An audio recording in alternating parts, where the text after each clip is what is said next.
Live in 3, 2, 1. Welcome to the city of Berkeley's virtual ribbon cutting for the DI's Inside Out program. We are honored to be back in this amazing city. I am Salvador Salor-Pons. I am the director of the DIA. Thank you for joining us this evening.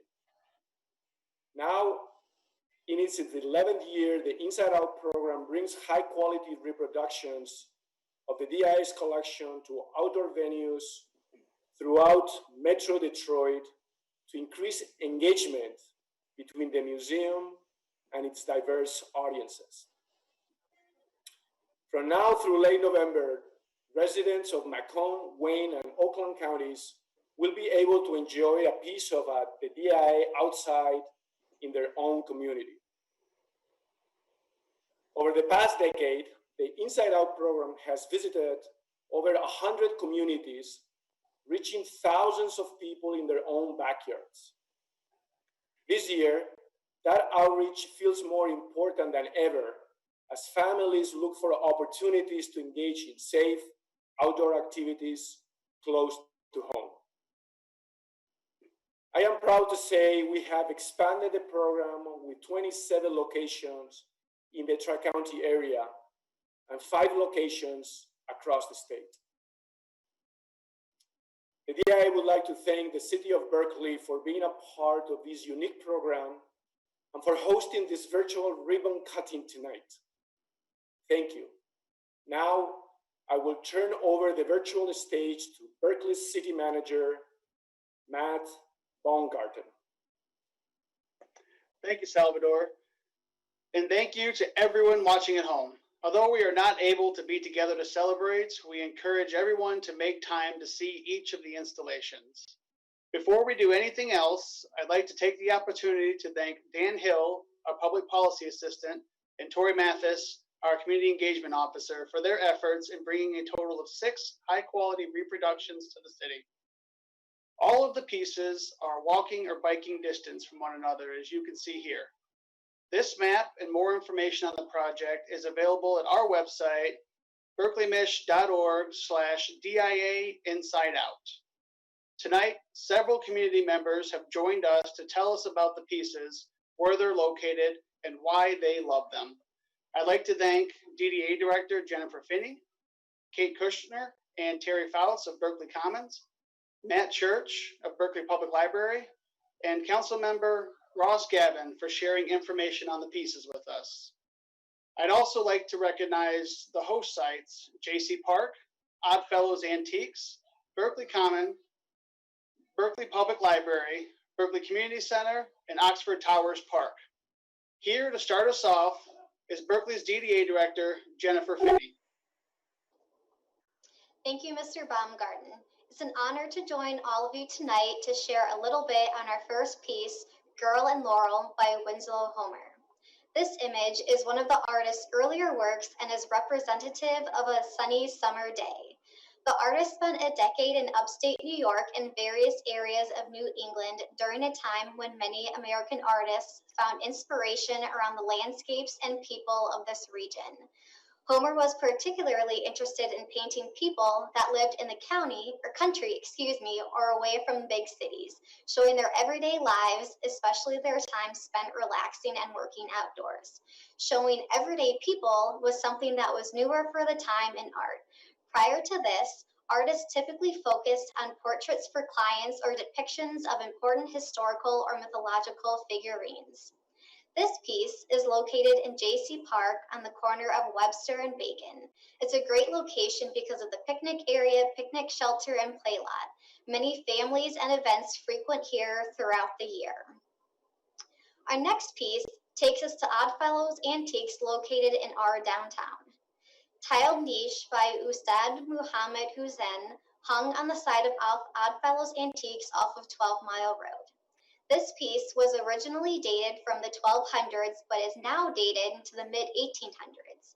The reason it came to the DIA with a different date can be somewhat common for pieces acquired during the late 1800s to early 1900s. Buyers back then would have had no way to check dates on objects. Today, updates in modern technology have given us more access to determining age of materials used. The images depict a man and woman of highly important status and images linked to a marriage and community ranking status. Additionally, there are scenes of drinking and playing music as well as hunting. The niche was originally believed to be a fountain. This piece fits perfectly at Oddfellows Antiques, which is now open. Just up the road, you'll find our next work of art at Berkeley Common. Take it away, Katie.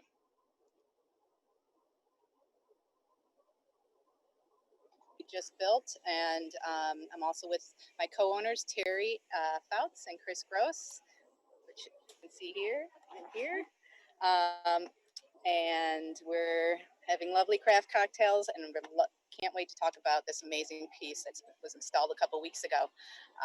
This is a reproduction of the very first piece of art purchased by the Detroit Institute of Arts, and it's brought into the collection in 1883. What's interesting about that was before the museum was even open. A little bit about the piece. Reading the story of Monet by Frances Davis Millay shows four young girls reading a tragic love story about Ione from the Greek mythology. Her story is about lost love, a husband who left her, and a tragic death.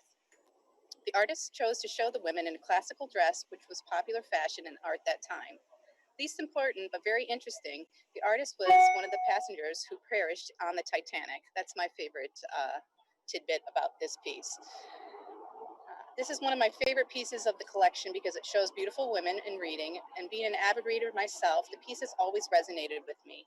Naturally, our next stop is one of our favorite places in Berkeley, the amazing public library. Thank you so much. Hi, I'm Matt Church, Director of the Berkeley Public Library, sitting outside where people have been dropping materials off and picking up holds. Although we're only offering curbside pickup and Berkeley delivery, we're still making our collection available and accessible and safe for all. Behind me here, you can see Winter Landscape in Moonlight by Ernst Ludwig Kirchner. I'll share a few facts about the artist and his piece.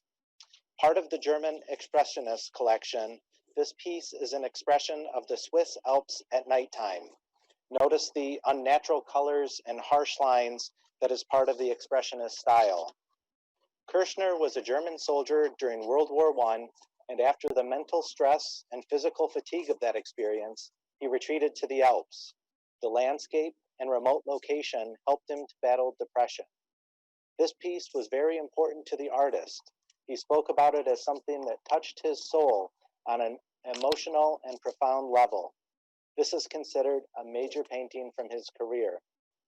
I think this is the perfect piece for this location because it sits right above a ferry door and across from a mini mural created by local artist David Zinn. The piece feels whimsical, giving me the sense of where the ferry door might lead. It's also refreshing to view this winter scene during our current heat wave. I hope the community likes it as much as I do. Next, we'll head to the Berkeley Community Center. Hi, I'm Councilmember Ross Gavin, and it's certainly an honor to be joining you tonight.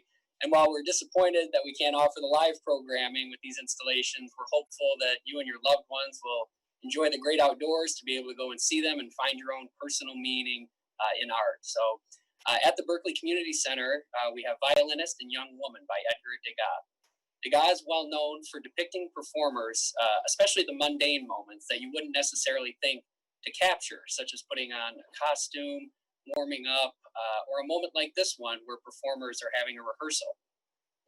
This piece has a feeling of a moment of interruption, as seen by the expressions on the subjects' faces, as well as the informal, almost unfinished outline of the woman, like it is a fleeting moment.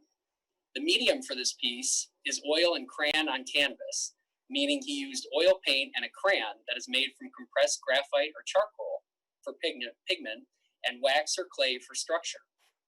I like this piece because the subjects look bored and even slightly annoyed. It makes me wonder what precious moment was being interrupted, as if I'm looking at a snapshot and not a painting model is posing for. Next, we're going to take a look at another classic located in Oxford Towers Park, Rounded Flower Bed by Claude Monet. This depicts Claude's wife Camille walking around a flower garden in their backyard in Argenteuil, France. Around this time, Monet and his family resided in the small town, and he spent a lot of time painting outdoors. His friend, Auguste Renoir of the thinker fame, among many others, also lived nearby. This painting is unfinished. Monet used the colors of the canvas as part of his color palette.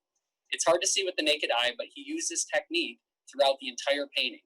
The area with the most canvas's color is actually within the flower bed to the right. The painting was renamed recently from Gladioli after a DIA curator found records that linked the painting to exhibitions that were contemporary at the time, and it featured the title that we use now, Rounded Flower Bed. I love this piece because of how the gladioli are the focal point, and in no small part because of the fusion of art and nature, the two so often going hand in hand. It surprises me how small the work of art is, but the detail is outstanding. So I encourage you to come out and see it, and thank you to the DIA, Salvador and Amanda, Dan, Tori, and the entire city working to bring these installations to Berkeley for all of our residents to enjoy. Thanks. Thank you, Ross. And thank you to everyone who spoke about the pieces tonight, and to all of you watching at home. We'd like to encourage you to please come out and see the works in person. And when you're ready, come see the real thing at the DIA. They'll be reopening tomorrow for residents of Oakland, Wayne, and Macomb County. Thank you again for watching, and I hope to see you at the DIA.